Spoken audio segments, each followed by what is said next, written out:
Okay, hello everyone. My name is Dr. Carla Church. I'm a family practice doctor here in Lincoln, Nebraska.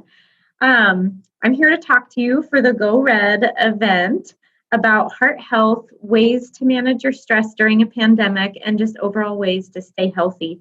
Ultimately, our overall health really is tied to our heart health. And a lot of these main pillars of health that I talk to you about are going to be um, big key components of keeping your heart healthy and keeping yourself just in a good place. So the three things that I want to tell you, this is the foundation of a healthy lifestyle. And my disclaimer is I am a mom. I'm a full-time, work full-time. I understand how life gets stressful. My little one was up at 4 a.m. today, and therefore we've got the bun going with the hair, and we're rocking through our day. So these things take constant work. I'm not perfect. I don't expect you to be perfect, but these are things to keep in your mind. So the first thing is the importance of daily movement. I don't know about you, but I do a lot of sitting during the day. And it's just important to remind ourselves that we need to engage our body in physical movement for our mental health. A big part of mental health is the physical release of endorphins with exercise or movement in whatever way feels good to you. But our goal is 150 minutes per week, and that's about 30 minutes on 5 days of the week. You don't have to do a certain amount of cardio, a certain amount of weights. Of course, certain people have opinions on that. All I really care about is that you just get out and move your body in whatever way you can, in whatever way feels right to you. Fake it till you make it. Do whatever you can that day. Even if it's 10 minutes, that's better than nothing.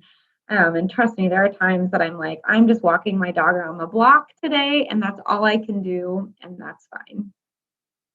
The second part is eating a healthy diet. In my patients' physicals, I ask them, what's your diet like? Is your diet healthy? And people either say, well, maybe, or yeah, it's healthy. And I find that it's important to elaborate on what that means because I never really learned until I was in medical school what healthy food was and what it meant to have a healthy diet. So, what I mean by this is eating foods in their wholest, most non processed form that they come in. So, eating foods that are on the periphery of the grocery store, whole fruits and vegetables, avoiding processed foods, avoiding prepackaged foods. If you had the choice between a frozen vegetable or a fresh vegetable, I would always try the fresh veggie. Of course, any veggie is better than no veggie, but try to just imagine eating your food as close to its natural form. Also, limiting sugar, corn, soy, and wheat is really important because those are processed things.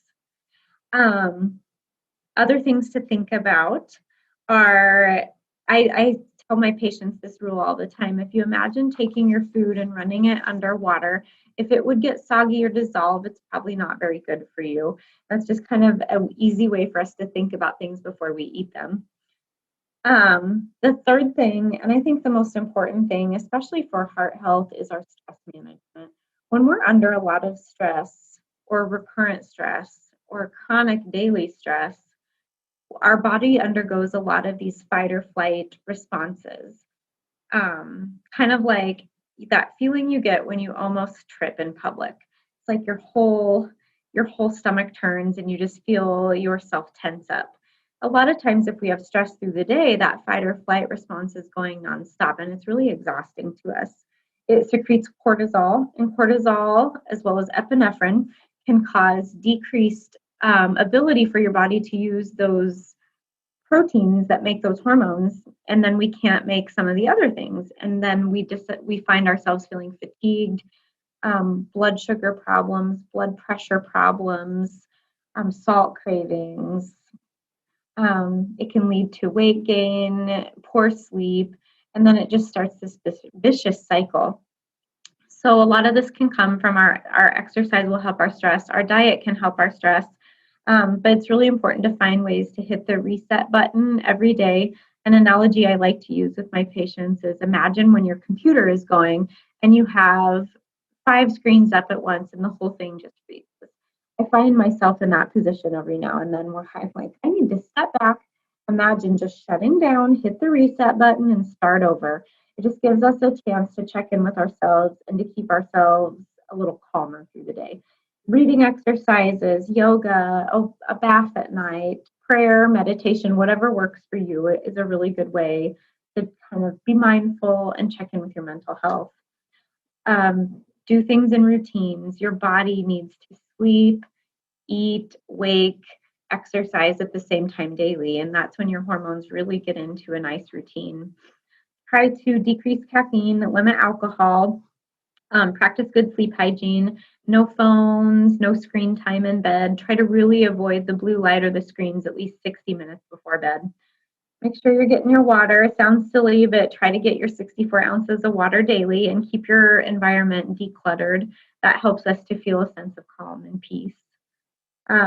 These are just some great tips. So again, the foundation of feeling healthy is our stress management, including good sleep, exercise or daily movement, and then just eating a low inflammatory diet with foods that are whole and natural.